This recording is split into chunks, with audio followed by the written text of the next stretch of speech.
Now is Nikolai Zlobin. He is a Russian scholar and president of the Center on Global Interests, a research organization here in Washington, D.C. And from Kiev, we're joined by Jochen Helbeck. He's professor of history at Rutgers University and author of Stalingrad, the city that defeated the Third Reich. Thank you so much for joining us on this momentous weekend. Let's start with you, Nikolai.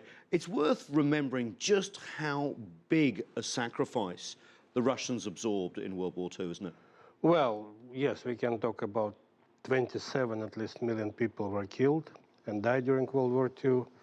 Third of Russian territory were taken by Nazi army, and sacrifice was huge. I remember when I was a child, I'll still remember, broken buildings on the street and food coupons, the result of World War II, shortage of certain things.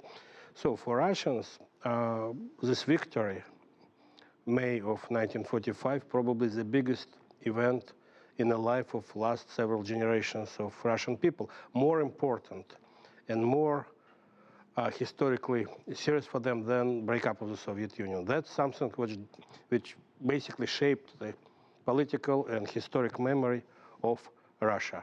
That's why it's so important for Russians. Jochen Helbeck in Kiev, you wrote the seminal work on Stalingrad, that epic battle which turned the tide in the Second World War. Just how important is that battle and the sacrifices that were made to the Russian people? And is that something we're going to see on display this weekend?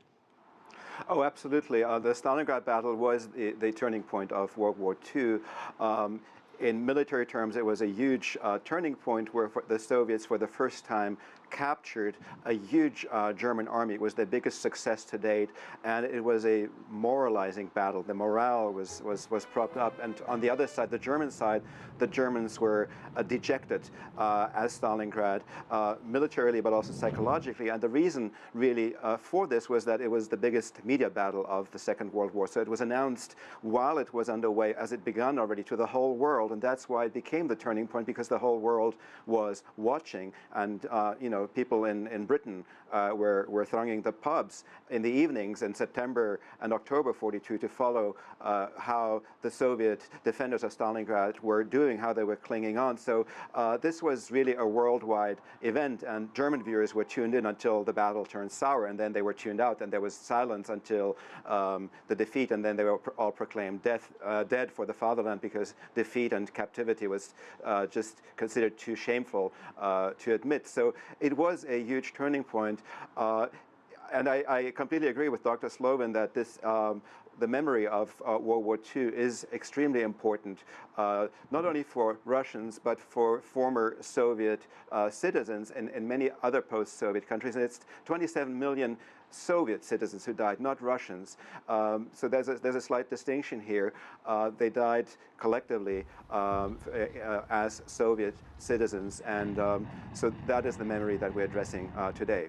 I'm glad you said Soviet Union, because you speak to us from Kiev, and Ukraine, of course, part of the Soviet Union during the Great Patriotic War. They say history doesn't repeat itself, but it sometimes rhymes. You know very well when the Nazis came into Ukraine, that country was divided. Some even joined with the Nazis in the West, the East much more loyal to the Soviet Union. And now we have a divided Ukraine, and Western leaders not attending the ceremonies in Moscow, partly because of that. What does this feel like as a historian? Is history repeating? Is it rhyming? Well, just as if I was just a detached historian, I mean, I would have a field day, because you feel the excitement of history playing itself out in front of your eyes, and historical narratives being rewritten in a major way across much of post-Soviet space. So that's really exciting. That's one reason why I'm here. I'm fielding a team of historians and ethnographers, and we're observing how Ukrainians are observing or not observing Victory Day. So tomorrow is the big day, May 9. And we already started doing this last year, and we'll be very interested in seeing how it evolves into the present year. But in a big and global way, you can see that indeed history is strangely repeating itself, because that war that ended 70 years ago, it's being restaged in real life, and not as a, as a military reenactment as you know it from people who don the props and then play act the French and then the British or whoever, but in a real sense, because the separatists in eastern Ukraine and the many Russians who observe the war feel in reality that this is a war against fascists in Kiev and Western Ukraine, and that the Ukrainians are kind of held hostage to them, or just are in some kind of false consciousness, and they will awaken one day and realize that they need to be liberated from them, and Russia will be the liberator. Thank you very much. Nikolai, I want to bring you in because he's right in that the Ukrainian split personality over this, and of course the backdrop of the conflict. How is this playing out in Russia? And is there a feeling that its memory, its sacrifices are being snubbed because Western leaders aren't attending? Yes, some people feel this way, and some people, absolutely agree, think very badly about attempts to rewrite history of World War II, to take Russia out of history, Soviet Union out of history, to diminish Soviet role in a victory over Germany. And many people in Russia, in Moscow particularly, in Russian political establishment, see the Ukrainian events as attempt to break with a joint common memory of World War II and create their own Ukrainian memory of World War II, which will be very different from Soviet or Russian memory, how it's supposed to be, according to Moscow. So what we see, if Ukraine was and Russia was divided, Soviet Union was divided during World War II by political forces, military, now I would say there's a huge dividing point as how we see the history.